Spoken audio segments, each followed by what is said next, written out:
सरकार या शासन हमको परेशान कर रहा है। हम राष्ट्र निर्माता हैं और हमारे ही पढ़ाए हुए बच्चे आज चाहे वो अफसर बने हो, पुलिस विभाग में हो, चाहे IAS बने हो, चाहे मुख्यमंत्री बने हो, लेकिन यह आप मान के चलिए कि हम राष्ट्र निर्माताओं पर इस समय संक्रमण काल चल रहा है।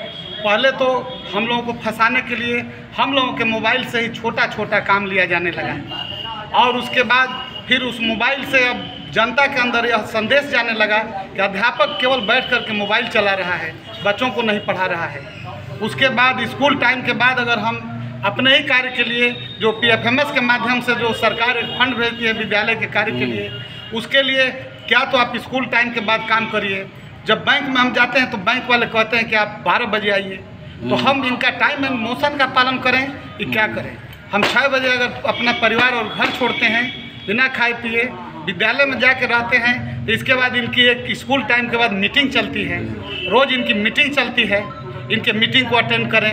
फिर उसके बाद यही नहीं भाइयों, हम लोगों को शौचालय साफ करने के लिए सफाई कर्मी तक नहीं मिला है, विद्यालय भी साफ करने के लिए नहीं मिला है। हम लोग विद्यालय भी स्वतः साफ करते हैं, शौचालय भी स्वतः साफ करते हैं। यही नहीं, हम लोगों के जिम्मा जो भी इनका कार्यक्रम होता है, कोई भी प्रचार प्रसार, चाहे वो स्वास्थ्य विभाग का कार्य हो, हम शिक्षकों से ही गांव में घूम करके प्रचार प्रसार और बच्चों को नवनिहालों को लेकर के घूमना पड़ता है। वो भी एक बहुत ही कष्टकर है कि छोटे बच्चों को लेकर के और अपने स्कूल टाइम में हम इनका प्रचार प्रसार करते हैं। जो स्वास्थ्य विभाग का काम है, आपदा प्रबंधन का काम है, हमसे प्रचार करवाया जाता है। सड़क यातायात का काम है, वो हमसे कराया जाता है। जो सेक्रेटरी और अमीन का काम है, वो हमसे कराया जाता है।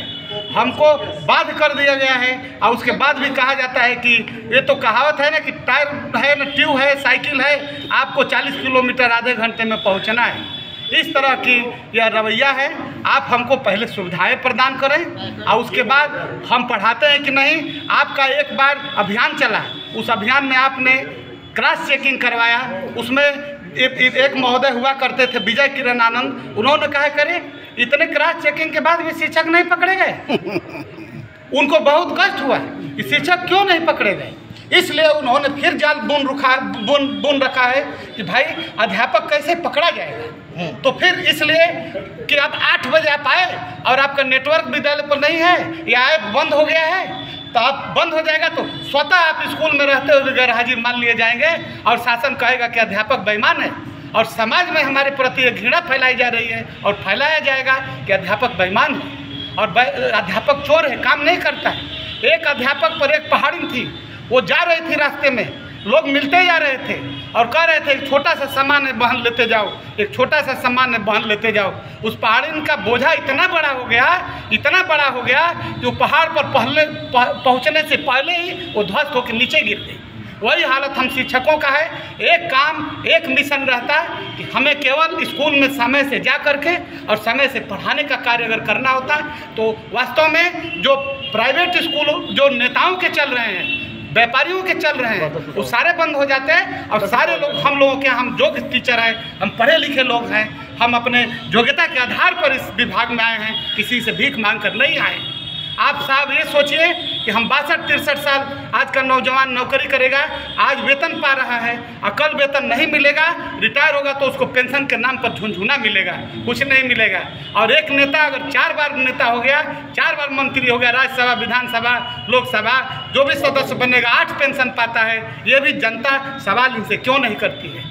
हम तो आपसे कुछ नहीं मांग रहे हैं, हम तो, हमारे पास कोई नंबर 2 का धंधा भी नहीं है, हमारे पास तो एक सैलरी है, उस सैलरी पर भी बहुत बड़ा घात लगा हुआ है और आप बार बार हम लोगों को टसल करके कैसे अध्यापक फंसेगा।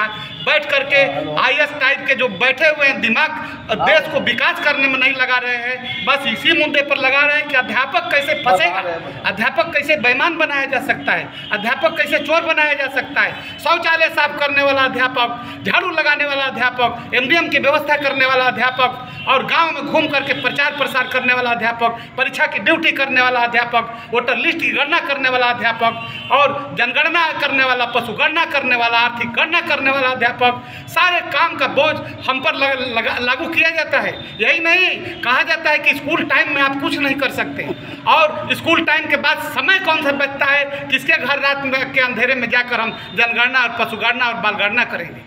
निश्चित रूप से इस बात पर, इस विषय पर सभी नेताओं को, सरकार को, शासन को, सबको सोचना होगा।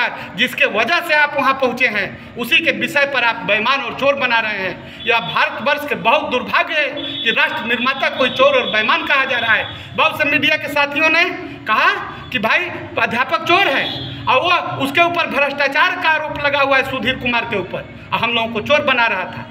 एक डीएम साहब के ऊपर भ्रष्टाचार का आरोप लगा हुआ है, देख लीजिएगा आप लोग। और वो गए हैं तो अध्यापक की मोबाइल देख रहे हैं। हमारा व्यक्तिगत जीवन है, तब हमारा मोबाइल आप चेक कर रहे हैं। मोबाइल को बंद कर दीजिए ना। स्कूल टाइम में अध्यापक क्यों मोबाइल लेकर जाए? इस पर शासनादेश लागू करिए कि स्कूल टाइम में अध्यापक मोबाइल लेगा ना मोबाइल से काम करेगा। एक तो आप बाध्य कर रहे हैं तो मोबाइल से भी काम किया जाए, और मोबाइल से काम करने पर हमारा सिक्रेसी, हमारा प्राइवेसी आप चेक कर रहे हैं, और उसके बाद उस पर सस्पेंड कर रहे हैं। ऐसे डीएम को सस्पेंड किया जाना चाहिए, क्योंकि वह अध्यापक के ऊपर इस तरह का ब्लेम लगा करके उनका नैतिक आधार नहीं बनता। यह व्यवस्थापिका में और हमारे भारतवर्ष में व्यक्तित्व के आज़ादी पर कोई रोक नहीं लगा सकता। हम अपने मोबाइल पर क्या करते हैं, क्या करते हैं, इससे आपको क्या मतलब है?